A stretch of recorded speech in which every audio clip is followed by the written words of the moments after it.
the state of energy in Northeastern North America. We are still letting people in, but this webinar is based on a report that is already available on our website. This report has been authored by Christophe Boucher and myself, so I'd like to thank Christophe for his work on the report.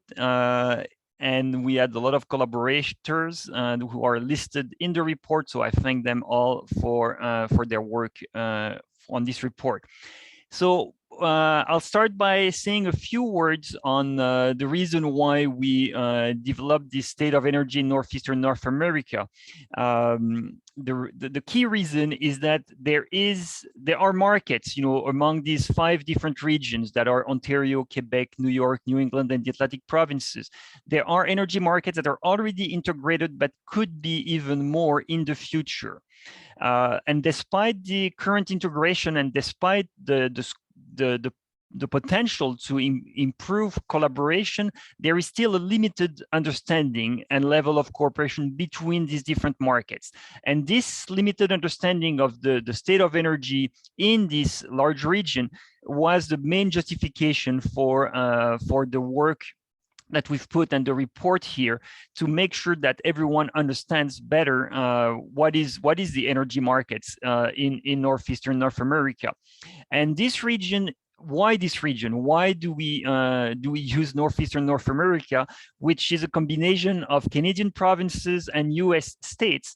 Well, the key reason is that this region corresponds to the Northeast Power Coordinating Council. And this is already existing organization that looks at the reliability of the power sector for these 5 regions.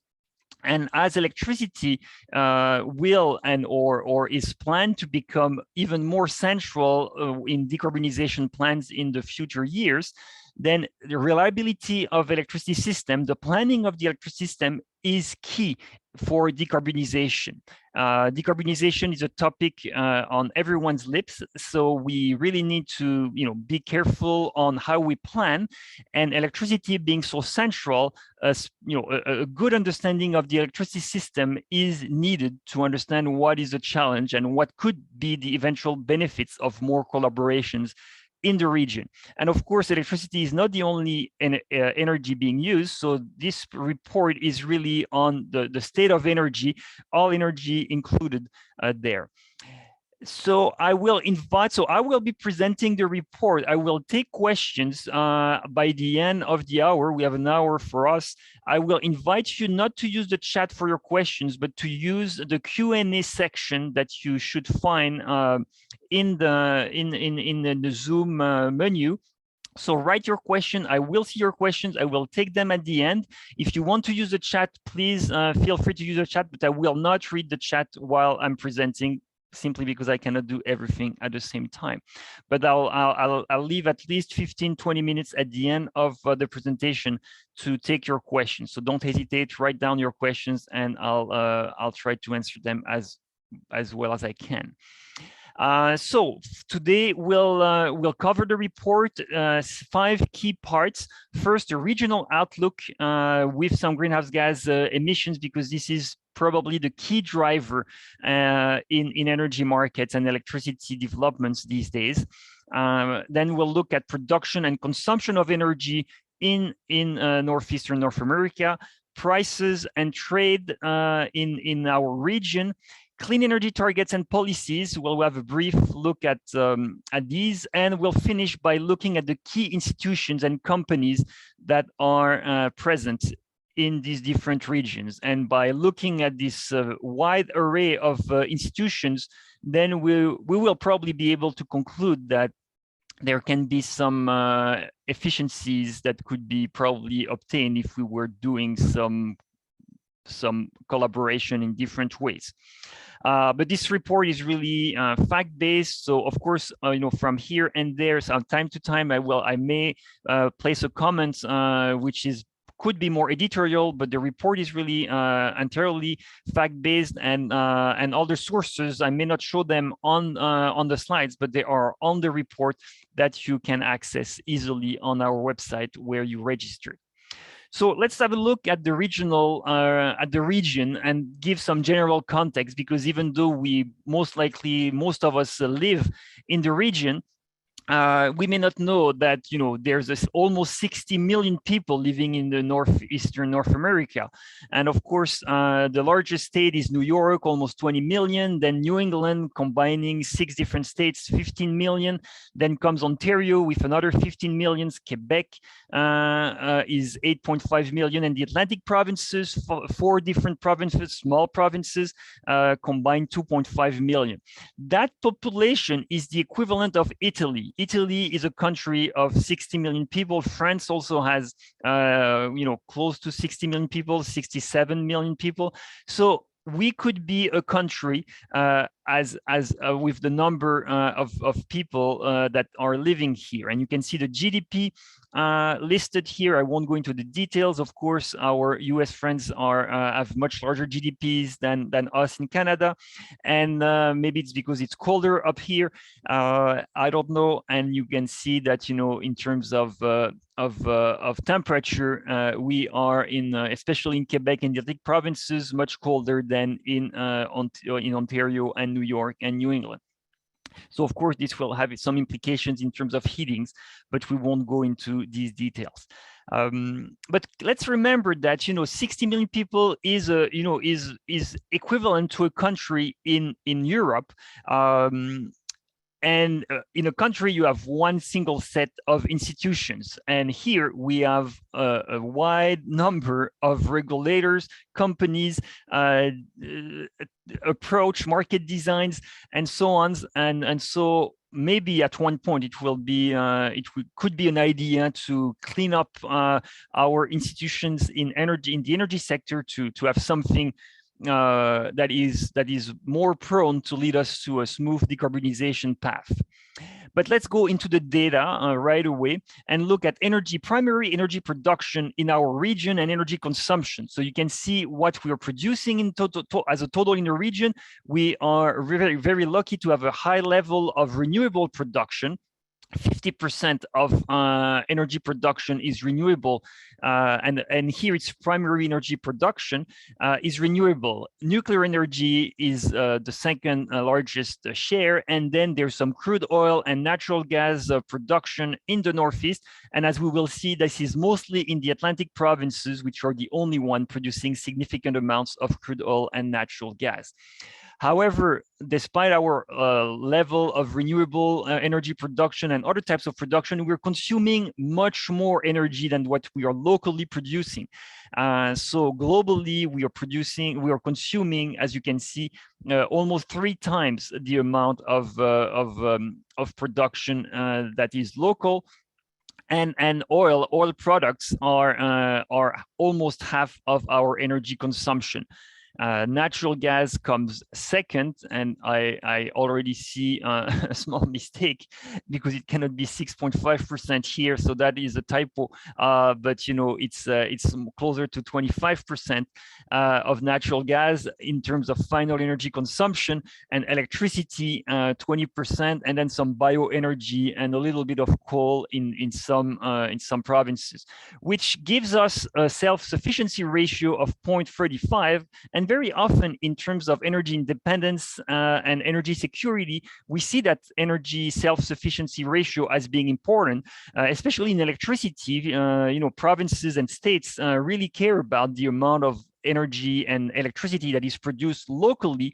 But when we look globally at the whole energy sector, we see that the self-sufficiency ratio is very low. Of course, it's not equal across different sub-regions. We can see the Atlantic provinces that I said are producing a lot of oil, while all the oil and natural gas produced in the northeastern North America is actually produced in the Atlantic region. So that gives them a very high energy production to consumption ratio.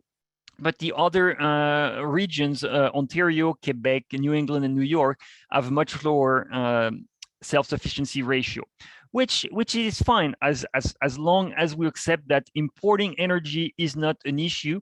And again, for electricity, sometimes it tends to be an issue, but if it is for electricity, then we could wonder why it is not for other sources of energy. And as you can see, for New York, New England, Quebec, and Ontario, importing extremely large amounts of oil and natural gas doesn't seem to be a problem.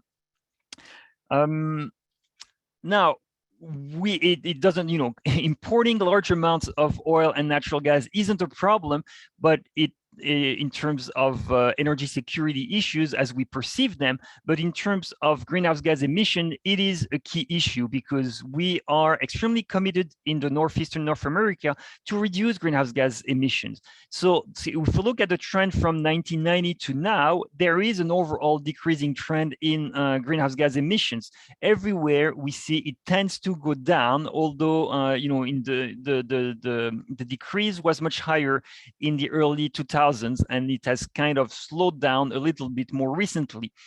The goal for most states and provinces is to reach zero emission by 2050. Some states like New York have an explicit goal of reaching zero emission by 2050 and interim targets for 2030 or 2040, but almost everywhere there is a strong commitment to reduce greenhouse gas emissions. And if we want to achieve these targets, we will have to look at the energy sector because the energy sector is, of course, central to these emissions. It's really the oil and natural gas we're burning mostly because we don't use so much coal, as you've seen in the previous slide. Natural gas and oil products will have to be phased out in the consumption sector if you want to reach these targets. So we'll have to think of ways, and this is why really understanding each state's and province's energy system, but also the regional system is important because we'll have to rethink totally these energy systems. So it's really, the key motivation behind this report is really these objectives that we share in the region. And not only we do share these objectives, but we all have in place some regulatory frameworks to reduce emissions. For example, in New York and New England, there is a cap and trade system for electricity generation, the RGGI, the Regional Greenhouse Gas Initiative. So this is specific to the power sector. In Quebec, there's a global cap and trade system covering around 75% of Quebec's emission. So the transportation sector, the industry, the power sector, it's included in this cap and trade system, which is a joint system with California. Nova Scotia, a province, in one of the Atlantic provinces, also shares this cap and trade system, the Western Climate Initiative, the WCI, but with the difference in Nova Scotia that there isn't a linkage with California and Quebec. So they do share the same rules, but they cannot trade their emission rights with Quebec and California, while Quebec and California do trade their emission rights. And in the other Canadian provinces, there's the federal carbon tax and output-based pricing systems, which are providing some carbon price levels for emitters, both in the transportation and building sectors and in the industry sector. So the point of this slide is just to show that not only are there objectives in terms of greenhouse gas emissions in terms of reduction, but there are already some pricing systems put in place for some sectors in different states and regions. And these carbon prices, they vary a lot. So of course, the prices I show you here on the right of the column here, they are the 2001 prices that we've seen in the different cap and trade systems or the pricing system that we have. Currently, it's really the federal Canadian price that is the highest. In Ontario, you can see it's $32 a ton. That was US dollars. That was the 2021 price. It will, in Canadian dollars, it will jump at 50 Canadian dollars in April 1st. And in Quebec, we have $28 a ton US dollar per ton, which is the California Quebec price. And today, actually, we'll get the results of the auctions that were held last week. And we'll have a new price, a new market price for the price of carbon in Quebec and California. And we can compare in the US, the REGI price is much lower, although it's been increasing into, more recently. And I think it's around $15 a ton, but it's been mostly around $10 a ton in 2021, so slightly lower level than the Canadian level. So lower level, but still a carbon price for electricity. So that will be an additional driver in the electricity sector to reduce emissions and to switch to decarbonized option, specifically in the electricity sector in New England and New York, because the REGI system is in place. And in addition to these, to the system and the cap and trade system with a declining cap to 2030, every state has some emission targets for either 2030 or different levels for 2035 for Rhode Island, for example, 2025 for New Hampshire. So there are different key dates, but there are, you can see, significant objectives in terms of reducing greenhouse gases.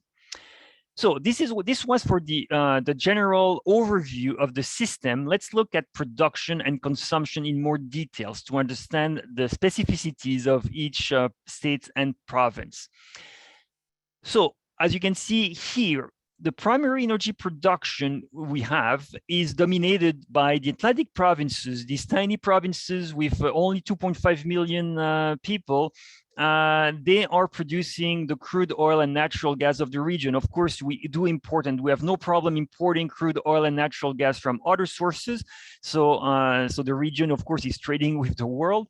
But in the region, we do produce some. And then New York, if we count nuclear energy, as a primary energy source, which could be debatable, but it's still very often considered as a primary energy source.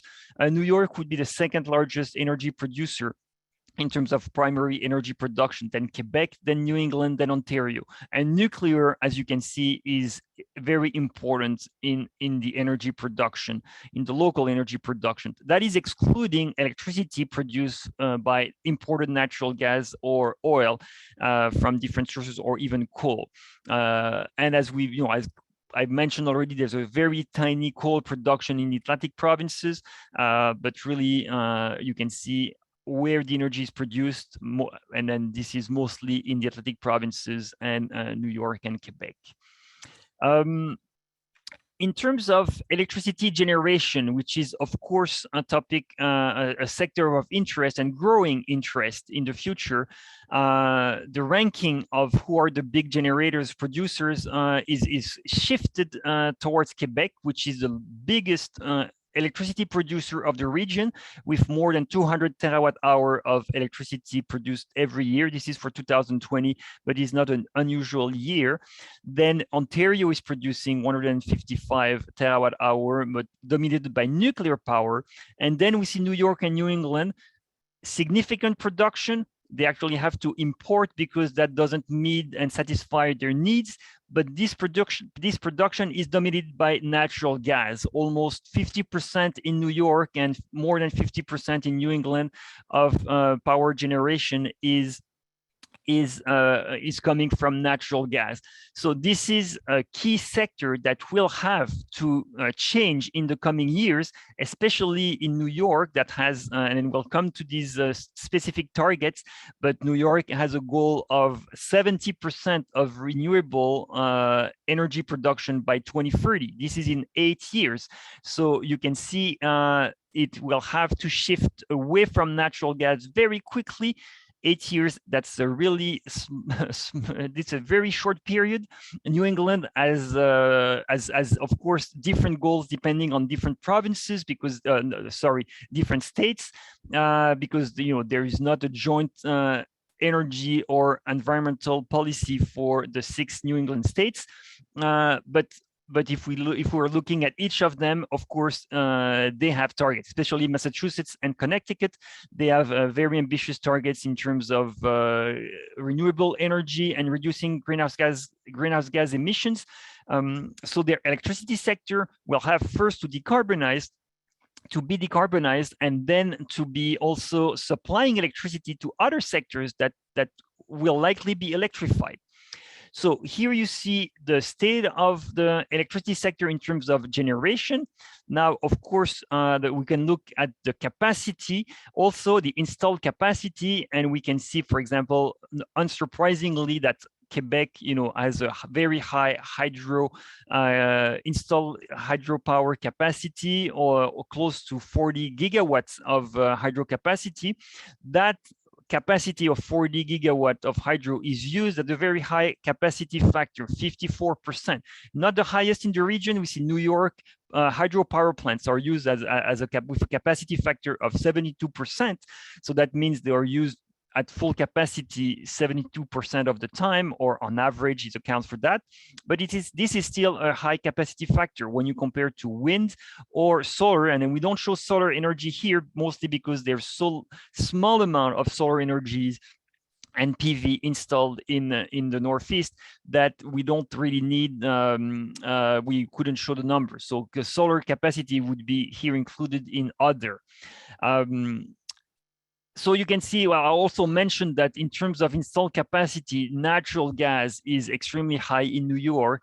There's a lot of natural gas capacity, but of course it's being used, but not always. So that's why the capacity factor of natural gas power plants bundled, there are different types of natural gas power plants, but when you bundle them, then you can see they are not used that often on average, with much lower capacity factors. Wind, which is a very promising energy source, renewable energy source, with big expansion plans in New York with offshore wind farms, and in New England with also, especially Massachusetts, with offshore wind farms. You can see the installed wind, which are not currently, they are land-based wind farms and not offshore. They have smaller capacity factors, but you can see Quebec here has a much higher capacity factor for the wind generation. With the offshore wind generation, we'll probably have capacity factors between 40% and 50%, because wind regimes are much better when they are offshore. So there's a promising avenue there, but it's also very expensive to develop offshore wind. So there will be a variety of options to develop, especially if that natural gas capacity has to be replaced, because as we mentioned, natural gas generation is still very important, especially in New York and New England, but also in Ontario. And in Atlantic provinces, it's not so much natural gas that is still important, but there's still some coal that is present and that will have to be displaced if they want to reach their decarbonization targets. The other aspect of the electricity sector that has to be mentioned is the storage capacity.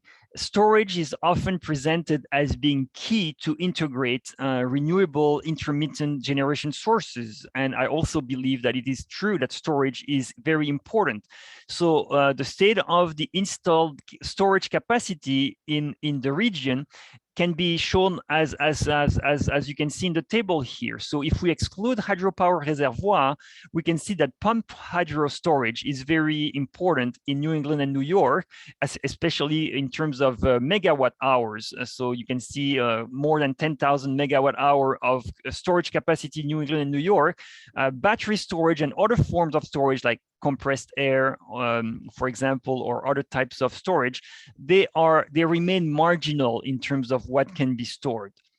Now, we tend to forget that hydro reservoir storage is potential energy storage, and within Quebec, it is actually helping a lot in balancing across years different inflows of rain, and it helps balancing wind generation in Quebec. So all the hydro reservoir storage in Quebec is extremely high. So here I'll highlight the change of units.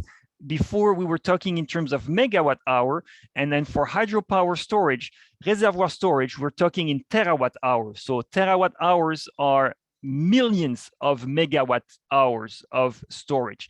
And you can see in Quebec, there's 228 a potential, not a potential, but an estimated reservoir storage of 228 terawatt hour of storage, which is greater than the Hydro-Quebec storage, because Hydro-Quebec, while being the key producer of electricity in Quebec, they are also private producers of electricity in Quebec with their own storage and their own power plants and dams, like Rio Tinto, for example, has some dams and storage, and there are other dams and other hydropower plants that are not owned by Hydro-Quebec in Quebec.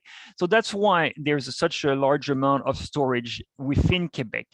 And this could potentially help the introduction of and the integration of additional intermittent sources in the Northeast. It does already help Quebec wind farms to be balanced, to integrate them. So there are contractual agreement between wind farms and Hydro-Quebec, and there's some balancing contract with Hydro-Quebec production and these wind farms to balance the production.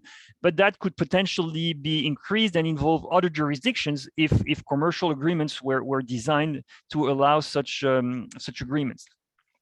In terms of energy and transformation of energy, we've talked about electricity, generation, capacity, storage as being key for introducing more intermittent. But in terms of additional types of infrastructure to transform energy, especially oil into oil products, refined petroleum products, then the Northeast has different types of refineries, especially in Canada. And what is interesting to notice is that New England and New York don't have any refineries on their territories. But of course, New Jersey does have some. So there are some close by refineries that can supply the New York and New England market. But you can see that the landscape of refineries is this one in the region. And by the way, refineries are doing extremely well these days with the high level of demand of refined petroleum products. Let's turn to energy use and consumption in these 5 different subregions of the Northeastern North America region. Ontario is the largest energy consumer overall when you take the absolute number. So Ontario is mostly using oil products, natural gas, and then electricity. And despite its smaller population, it has a larger energy consumption overall than New York, which is also consuming a lot of natural gas and oil products and electricity. New England come third, as with the same kind of mix, then Quebec, and then the Atlantic provinces. When we look per capita, then the order is reversed, because the New York comes first in terms of the lowest energy consumption per capita, and that may not be that surprising, because when we'll look at the next slides, we'll see that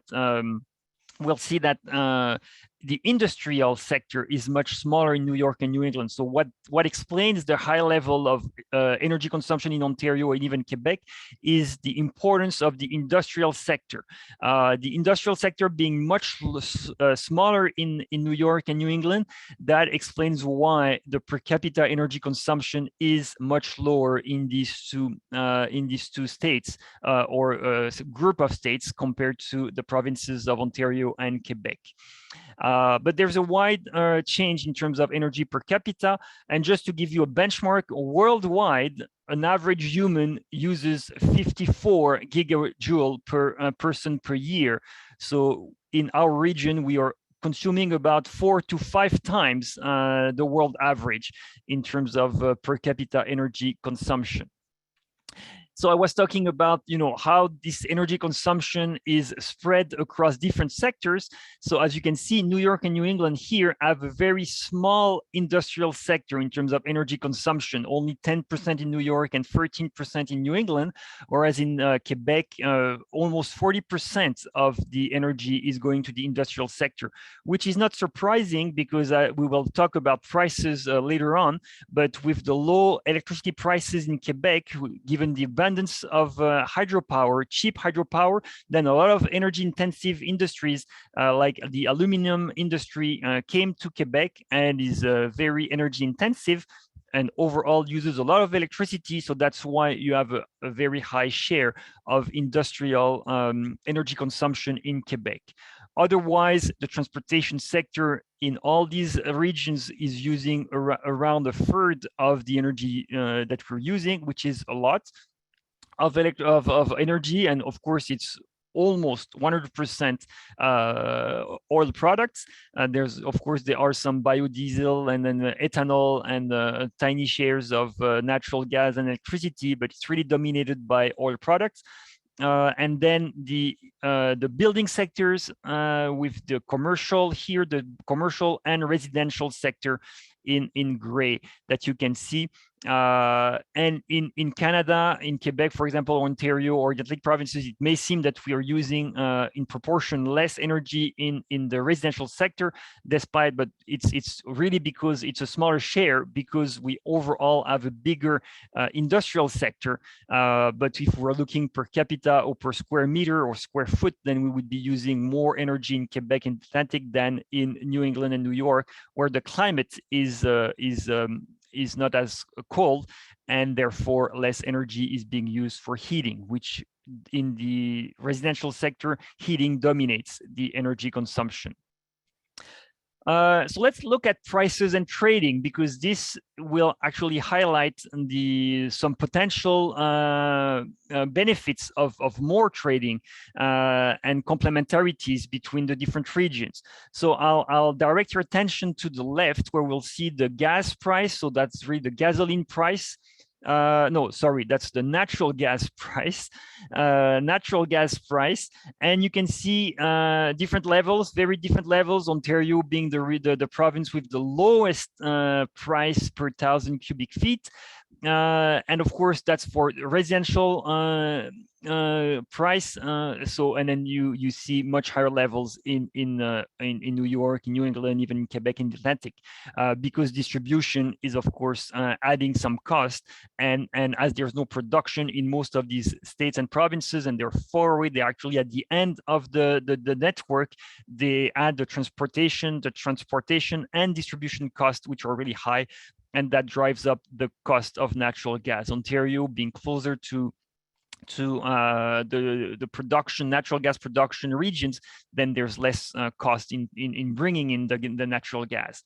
Residential electricity prices are shown here in US cents per kilowatt hour, and you can see the big difference between Quebec and other regions. New England and New York, the residential electricity prices are around 20 cents per kilowatt hour. It's only 6 cents per kilowatt hour, even less than 6 cents per kilowatt hour in Quebec. So huge price differential. Of course, if electricity was a freer market, then we wouldn't see such price differentials. Quebec consumers are extremely happy about that.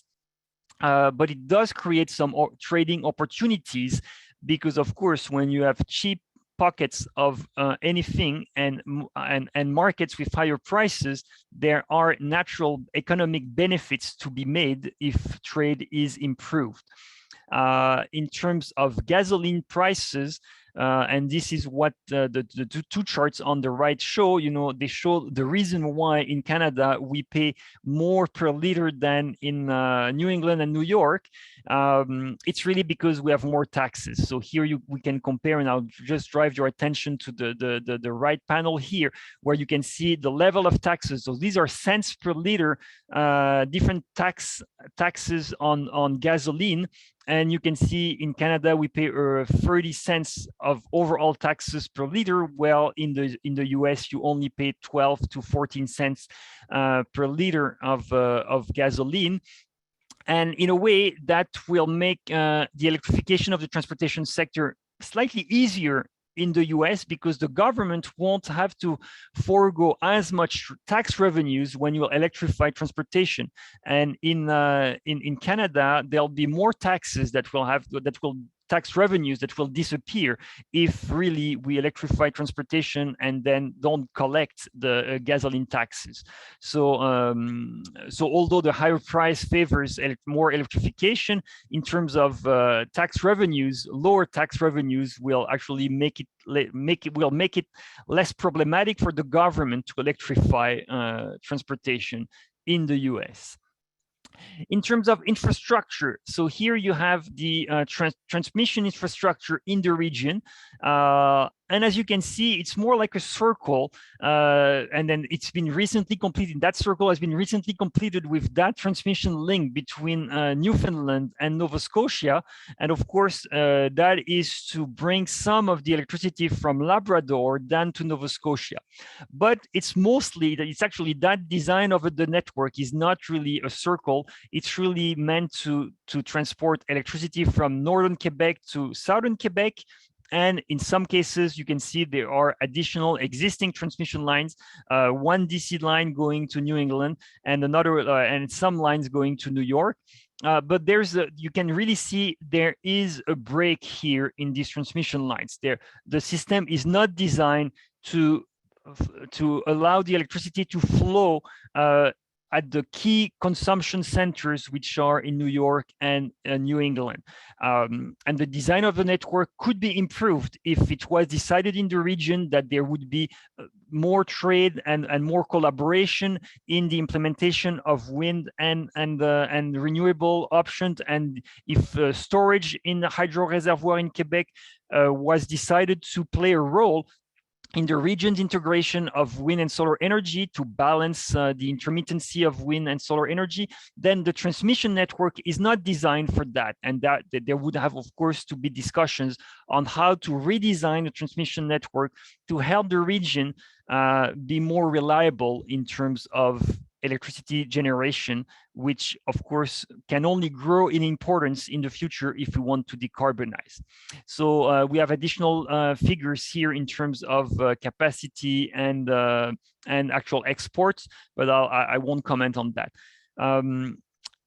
We have also some pipelines in the region. So we have a map of the pipelines, and you can see some natural gas pipelines in blue and crude oil pipelines in black, and in kind of brown or orange, you see the oil products pipeline, refined products pipelines that are there and could be used, are used now and could be further used for other uses in the future, depending on the energy choices we make.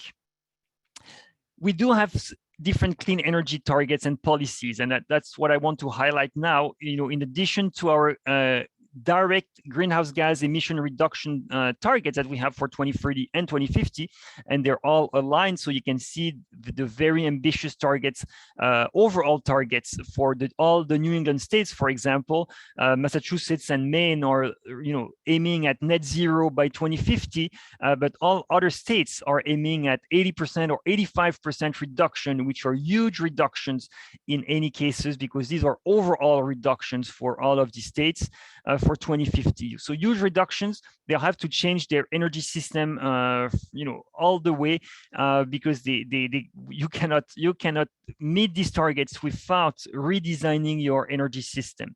But what I want to emphasize here is the renewable electricity targets that many states and countries and provinces have. Actually, in Canada, especially the two largest provinces, there are no renewable electricity targets, because in Quebec, it's already 99% renewable, all hydro and wind. And in Ontario, it's including nuclear, which is not renewable, which is non-emitting. It's 96% of electricity generation, which is already decarbonized. But in New York, which has the most aggressive targets for 2030, given its initial state, it's 70% of renewable electricity must be generated by renewable sources by 2030. That is in 8 years, when we said that almost 50% is currently produced and generated by natural gas. And by 2040, New York aims at having 100% renewable electricity generation, which is a fundamental shift in its generation portfolio. And just to give you an idea, New York given some estimates, New York would have to add 40 gigawatts of wind and 40 gigawatts of solar to reach the 2040 targets. And New York is starting from almost nothing in terms of wind. There's less than 2,000 megawatt of wind in New York, and there's about the same amount of solar energy. So from two gigawatt of wind and solar, New York has to go to 40 gigawatts in 18 years, which is a huge challenge where collaboration might actually be extremely helpful to reach these targets. Would it be only to balance the intermittency of wind and solar energy? I'd like to finish with some words on key institutions and companies before briefly concluding and jumping to some questions.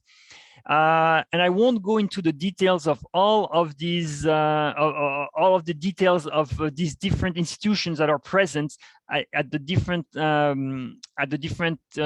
in the different parts of the electricity system. But there are, different regulators. This is only for Canada. Canada, I've mentioned Canada as being 3 provinces, but it's actually 2 big provinces and then 4 additional smaller provinces. We each have our own regulator. Each have, well, not a system operator, but some companies, distinct company that you see here, integrated company most of the time, in charge of planning and system operation. So that means every province in Canada is planning in silo its own electricity sector. There's a transmission operator in each province, again, planning and doing its business with minimal collaboration with other jurisdictions. And in the distribution sector, in some cases, there is one large distributor, like in Quebec or New Brunswick or other Atlantic provinces. But in some cases, like in Ontario, there are more than 60 different distributors of electricity.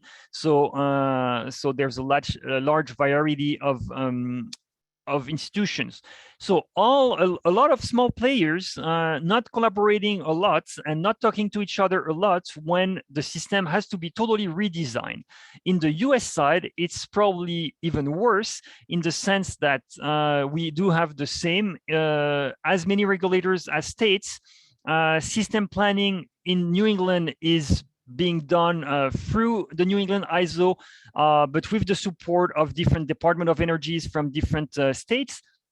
But of course, they only have a mandate for their own region, and they don't have the mandate to look at what is the potential to supply with renewable energy New England with outside sources, and what is the potential to look at Quebec, the Atlantic, New York, Ontario for collaboration and cost minimization opportunities at different levels in terms of storage, in terms of trading, in terms of locating wind farms and solar farms at the best places to capture the best wind resources.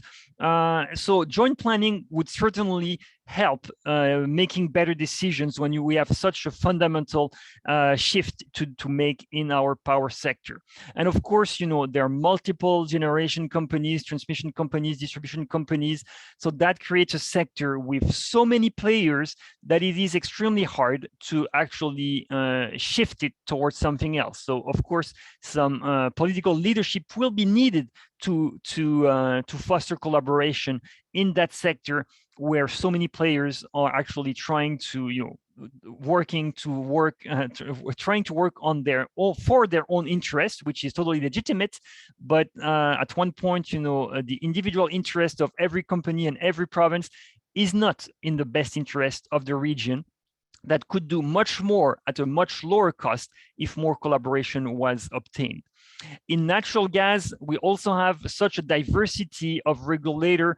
In production, there are much less producers because, of course, there's very little production in the region. But in transmission and distribution, we have a lot of players. So again, that's a sector that will have to play a role in a transition because, natural gas being so important now, we have to understand what's happening in the natural gas sector, what can remain in the future with renewable natural gas, with hydrogen, what will be their role. This sector will be key it will stay. The natural gas network will stay, but it will have to change in order to be decarbonized by 2050. So again, we just wanted to highlight the diversity and to show and compile these names in one single reference to be able to grasp the level of the challenge that we have to face. So in conclusion, some key takeaways before switching to some questions. Let me emphasize that each province and state has a unique set of characteristics that must be carefully analyzed in their own context. So of course, I present data for the region. Everyone is different, and we need to be very sensitive to everyone's context and every state and every province context. But and then we need to understand the specific context in order to collaborate and to discuss with the understanding that we know the other one. We need to know our neighbors, because if we don't know our neighbors, it will be hard to negotiate and to collaborate. We need to realize also our heavy reliance on fossil fuel imports, which is actually an opportunity for us, because these fuel imports are huge amounts of money that we will save in the future if we succeed in decarbonizing. So the cost opportunity of decarbonization should not be underestimated. Importing the amount of oil and natural gas that we do import now, and we don't show the numbers here, but these are billions of dollars that we can make and save in terms of oil that we won't burn in the future if we do decarbonize. We share very ambitious climate targets.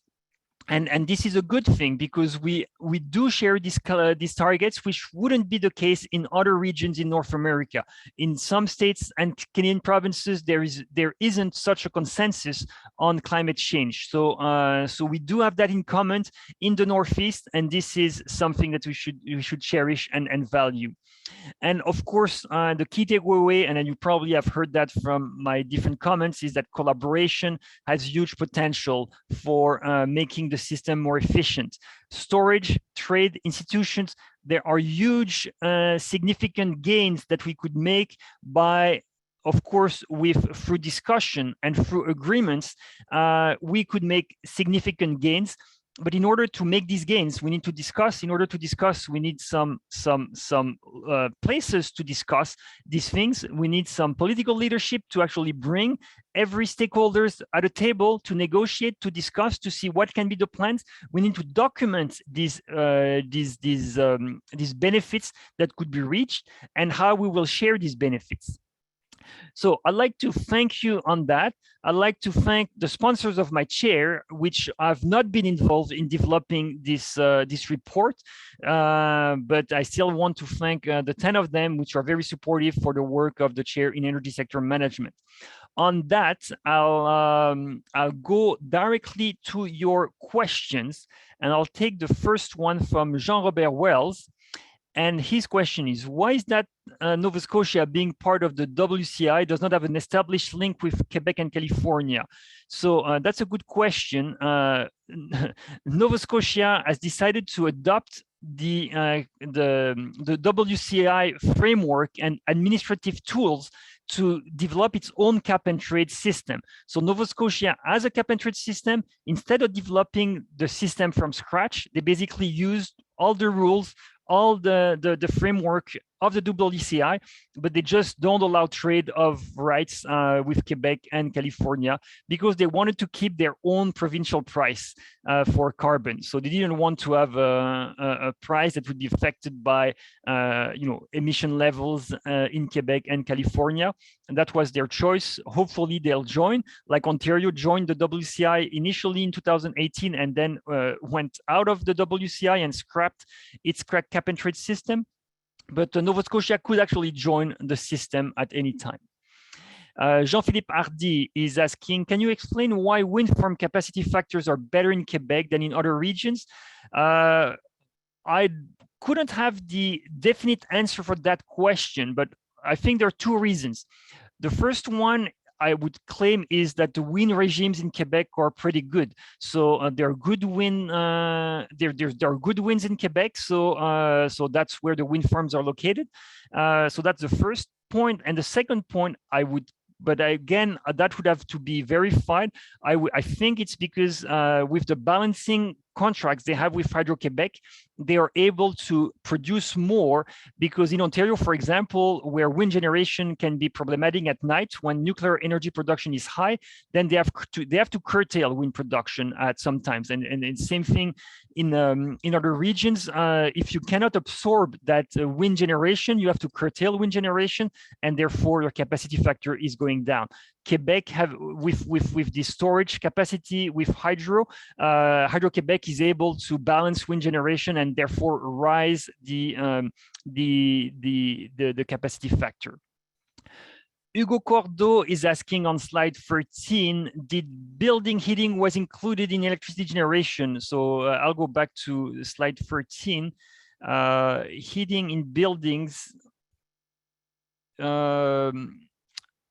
Well, that's only generation, so it's not consumption. So so this is only what is generated. It doesn't say anything on how it's being used. So that's generation. Where heating is included is in the on the consumption side. So on the consumption side here, energy consumption. So for example, on the electricity in Quebec, that includes a lot of heating in buildings, because in Quebec, we do heat a lot with electricity, especially in the residential sector. In the commercial sector, there's 50% of natural gas heating and 50% of electrical heating. But electrical heating is included in slide 17, but not 13. So that's probably answering a question. Someone is asking on slide 21, what about the Magdalen Island, les îles de la Madeleine, which aren't shown here? That's true. So sorry, they've disappeared from the slide, from the map, sorry, because they were too small. But the irony here, and that's a really, thank you for asking the question of the Magdalen Island here, because these are a small island that belongs to Quebec, but which is actually much closer to Nova Scotia or the Prince Edward Island. But Hydro-Québec is planning to install a submarine cable to supply electricity to the Magdalen Island here, which are again much closer to Nova Scotia. So if we were planning together, we wouldn't build that submarine line cable for more than 200 kilometers to the island. We would just, have an agreement with Nova Scotia to build a much shorter line and supply electricity from where it is the closest. But of course, as we're not planning together, then we are, and in Quebec, as Quebec is not planning with neighbors and neighbors not planning with Quebec, Quebec is deciding for a much more expensive solution compared to a much cheaper project that could be built if there was an agreement with Nova Scotia. Another question from an anonymous attendee: how the offshore wind ongoing project could contribute? Well, they could contribute a lot. Offshore wind projects are in New York, so there's a 9,000 megawatt of projects in New York. Well, all the 9,000 megawatt are not yet signed. I think there's maybe 2,000 or 3,000 megawatt that are signed and being developed, but the goal is to develop 9,000 megawatt of offshore for New York, and again 9,000 megawatt of offshore for Massachusetts. And they will contribute a lot in terms of providing emission-free electricity to these regions. But as you've seen, there is so much electricity that comes from natural gas. These 9,000 megawatt of electricity from offshore, they might produce maybe, and I might get that number wrong, but maybe 20 to 30 terawatt hour. So you will not replace like the 60 terawatt hour of natural gas generation with the 9,000 megawatt of offshore capacity. So we will, New York and New England will need much more wind generation. And to balance that generation when there's no wind, because even if you have higher capacity factor for offshore, you still, you never reach more than 50% of capacity factor, New York and New England will need some backup supply. And that backup supply could be local storage that will be extremely expensive, or it could be transmission lines from Quebec with contractual agreement with Quebec dam owners that will balance their wind generation. Of course, you will need to build transmission lines, but given the scope of the shift in the system that is needed, offshore wind will be needed, and more transmission will be needed if we want to minimize cost, of course. Frédéric Langois is asking, can you share your deck of slides with us? Yes, I will. But just all of these slides, they're already on the website. So you can already go on the website and get all the slides directly now. Felix Lavoie is asking, how does the price of carbon relate to the price of gasoline? What is included in the carbon tax part of the gasoline tax breakdown? So let me go back to that slide, which was before, sorry, here. So basically, the carbon tax is based on the carbon content of the gasoline. So in 1 liter of gasoline, you have 2.3 kilograms of CO2 when you burn it. So for every $10 of carbon tax, you will pay 2.3 cents of carbon price per liter of gasoline.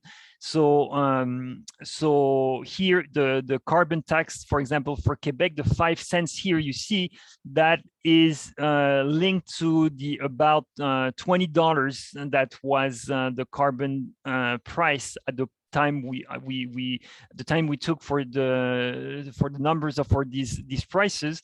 So $20 per ton, that's 2 times 2.3, so that's 4.6 cents per liter. That's about the 5 cents. So of course, the higher the carbon tax, the bigger the carbon price will be in gasoline. It is included in the gasoline price you currently pay in Canada.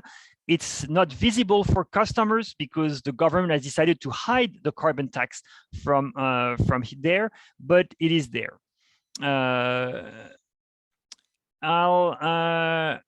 I'll take a question from Pratap Revuru.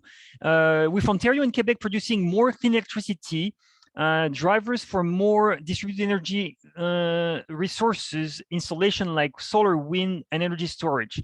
Is there a possibility to reduce greenhouse gas level in Alberta to connect Quebec electricity? So I guess the question is, what are the drivers for distribution for distributed energy resources in Quebec and Ontario? Well, drivers are much smaller in Quebec and Ontario for distributed energy resources, because in Quebec, especially, we pay a low price for electricity. As you can see, 5.8 cents per kilowatt hour. That's all included. That's the final price we pay. You know, almost no one is installing PV panels on our roofs because, you know, it would be more expensive and it's already renewable. So there's no reason. There's no reason to actually change that. And for Alberta, you know, Alberta being quite far from Quebec and even Ontario, the idea that we would, you know, shift electricity to Alberta is probably not realistic. So I wouldn't say Quebec can directly contribute to Alberta's decarbonization. Pierre-Marie Manac is asking, there is an expected growth of shale gas production in the US. How can that match electricity policies? What future for shale gas industry? Good question. You know, the future for shale gas industry is really dependent on whether or not we are following these paths. If societies are committed to reduce greenhouse gas emissions, and if states and provinces actually create policies to reduce greenhouse gas emissions as we're planning to, then the shale gas industry will collapse by itself because it will lose its market. So basically, my perspective on that is that we really have to fight very hard to reduce our consumption of first oil, but then natural gas, in order to make the market shrink, and then the shale gas industry will disappear by itself because they won't have customers. Now, the truth is that they still have customers now, so shutting them down will only hurt customers. And so my the approach I personally favor is to work on the demand side more than on the supply side, because the demand side is key. We can always import oil and natural gas. And for example, New York and New England don't have any producers of shale gas, but they still use natural gas. So shutting down gas producers does not mean that there won't be customers at the other end. So so it could be problematic. I'll take a question. I'm skipping some questions from the same people to diversify the type of questions. I'll take a question from Gary Sutherland, which is asking, how do you see transmission planning developing in the US and Canada in the future? A stronger role from the US federal government, placing a much a greater priority on clean energy projects as we give to new transmission required for reliability purposes. So I don't see, I don't know exactly how transmission planning will develop. I hope it develops through more government initiatives to bring the different players together. And I think in order to plan together, we need to actually plan together. So we need to have decarbonization plan together to make sure that we know what's the ultimate goal for everyone. And once we know what is the ultimate goal, which is for most of us, zero emission by 2050, once we agree all together in a joint effort on that goal, then transmission planning will be eased by the fact that we will share that goal. Currently, transmission planning is not planned together, and it is not planned in concordance with decarbonization targets. So Massachusetts wants to have supply from Quebec, and they want to have a transmission line, but that is not connected to the regional discussion on greenhouse gases. And this disconnect between greenhouse gas planning, climate planning, and transmission planning is extremely hurtful for everyone. So so I hope, and I can only hope, that there will be more leadership. The last question I'll take will be from Julia McNally. Who has the most to gain from collaboration? Who is the natural leader for a collaborative effort? Very good question. And surprisingly, I'm saying that who has the most to gain is New England and New York have the most to gain from a collaborative effort, because they are the ones with the largest natural gas generation capacity to replace. If you look at Quebec and even Ontario, they already have a pretty decarbonized electricity system. So it won't be costly for Quebec to decarbonize its electricity system. It's already decarbonized. Of course, Quebec wants to export.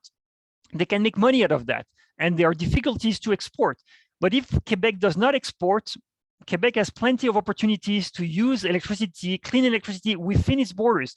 There's a lot of hydrogen producers that want to come to Quebec to use that clean energy to produce hydrogen. It is really the New York and New England that will have to pay the highest amounts to decarbonize their grid, and that's even before decarbonizing the other sectors. So so the leadership should come from New York and New England to actually have this kind of regional talks to make sure that there are some talks to minimize their own decarbonization costs for their own states. So these were my takes. I already went beyond noon, only 2 minutes behind. So I'd like to again to thank you very much for attending. I could not answer all the questions, but I'll look at them, and if I can, I'll write to you to answer these questions. This webinar is recorded, so it will be available for everyone later on when we'll post it online. Again, thank you very much, and I hope you'll keep in touch with the chair in energy sector management and our publications. Have a good day.